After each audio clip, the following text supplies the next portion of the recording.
Audio book वांग्मय 13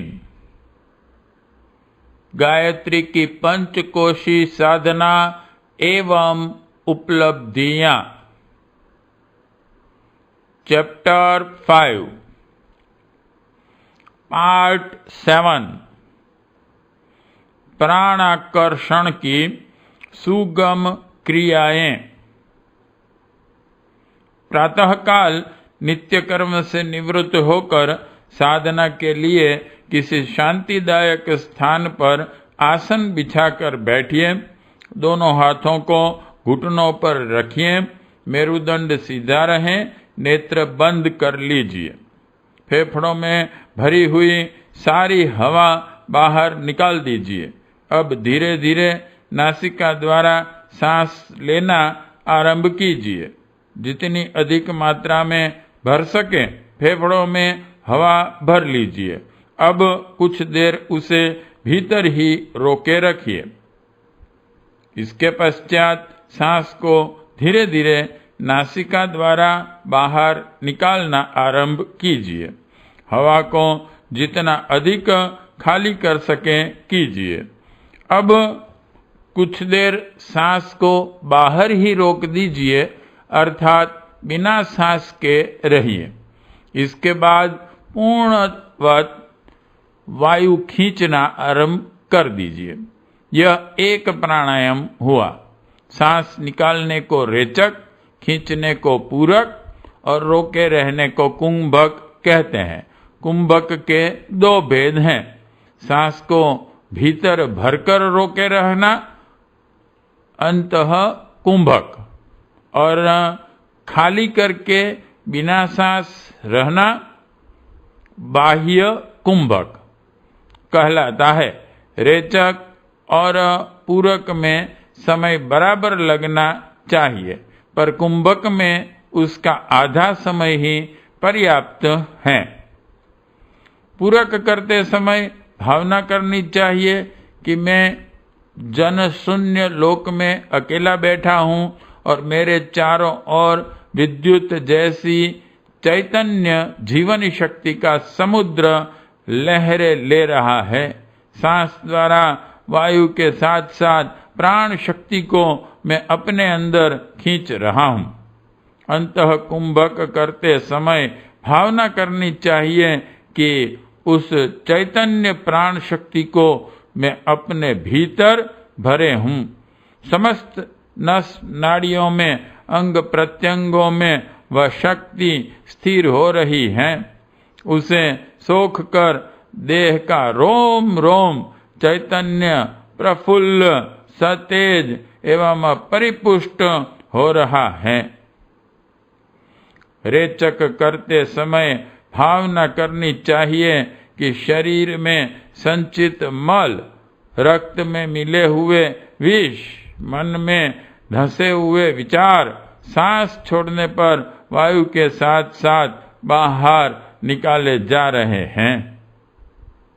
बाह्य कुंभक करते समय भावना करनी चाहिए कि अंदर के दोष सांस के साथ बाहर निकलकर भीतर का दरवाजा बंद कर दिया गया है, ताकि वे विकार वापिस न लौटने पाएं। इन भावनाओं के साथ प्राणाकर्षण प्राणायाम करने चाहिए। आरंभ में 5 प्राणायाम करें, फिर क्रमशः सुविधानुसार बढ़ाते जावें।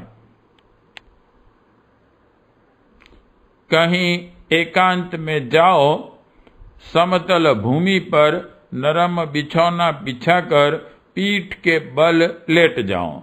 मुंह ऊपर की ओर रहें। पैर, कमर, छाती, सिर सब एक सीध में रहें। दोनों हाथ सूर्य चक्र पर इंटू ब्रैकेट आमाशय का वह स्थान जहां पसलियां और पेट मिलता है रहें। मुंह बंद रखो। शरीर को बिल्कुल ढीला छोड़ दो, मानो वह कोई निर्जीव वस्तु है और उससे तुम्हारा कोई संबंध नहीं है। कुछ देर शिथिलता की भावना करने पर शरीर बिल्कुल ढीला पड़ जाएगा। अब धीरे धीरे नाक द्वारा सांस खींचना आरंभ करो और दृढ़ शक्ति के साथ भावना करो कि विश्वव्यापी महान प्राण भंडार में से मैं स्वच्छ प्राण सांस के साथ खींच रहा हूं और वह प्राण मेरे रक्त प्रवाह तथा समस्त नाड़ी तंतुओं में प्रवाहित होता हुआ सूर्य चक्र में इकट्ठा हो रहा है। इस भावना को कल्पना लोक में इतनी दृढ़ता के साथ उतारो कि प्राण शक्ति की बिजली जैसी किरणें नासिका द्वारा देह में घुसती हुई चित्रवत दिखने लगे तथा उसमें प्राण प्रवाह बहता हुआ आए। भावना की जितनी अधिकता होगी उतनी ही अधिक मात्रा में तुम प्राण खींच सकोगे। फेफड़ों को वायु से अच्छी तरह भर लो और 5 से 10 सेकंड तक उसे रोके रहो। आरंभ में 5 सेकंड काफी है, पश्चात अभ्यास बढ़ने पर 10 सेकंड तक रोक सकते हैं। सांस के रोकने के संयम अपने अंदर प्रचुर परिमाण में प्राण भरा हुआ है, यह अनुभव करना चाहिए। अब वायु को धीरे धीरे बाहर निकालो। निकालते समय ऐसा अनुभव करो कि शरीर के सारे दोष, रोग और विष इनके द्वारा निकाल बाहर किए जा रहे हैं। 10 सेकंड तक बिना हवा के रहो और पूर्ववत प्राणाकर्षण का मूल तत्व सांस खींचने छोड़ने में नहीं वरन आकर्षण की उन भावना में है जिसके अनुसार शरीर में प्राण का प्रवेश होता हुआ चित्रवत दिखाई देने लगता है। इस प्रकार श्वास प्रश्वास की क्रियाएं 10 मिनट से लेकर धीरे धीरे आधा घंटे तक बढ़ा लेनी चाहिए। श्वास द्वारा खींचा हुआ प्राण सूर्य चक्र में जमा होता जा रहा है, इसकी विशेष रूप से भावना करो। मुंह द्वारा सांस छोड़ते समय आकर्षित प्राण को छोड़ने की भी कल्पना करने लगे तो यह सारी क्रिया व्यर्थ हो जाएगी और कुछ लाभ न मिलेगा। ठीक तरह से प्राणाकर्षण करने पर सूर्य चक्र जागृत होने लगता है।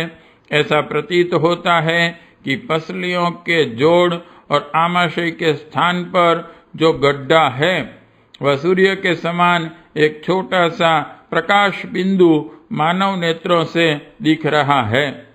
यह गोला आरंभ में छोटा, थोड़े प्रकाश का और धुंधला मालूम होता है, किंतु जैसे जैसे अभ्यास बढ़ने लगता है वैसे वैसे साफ, स्वच्छ, बड़ा और प्रकाशवान होता है।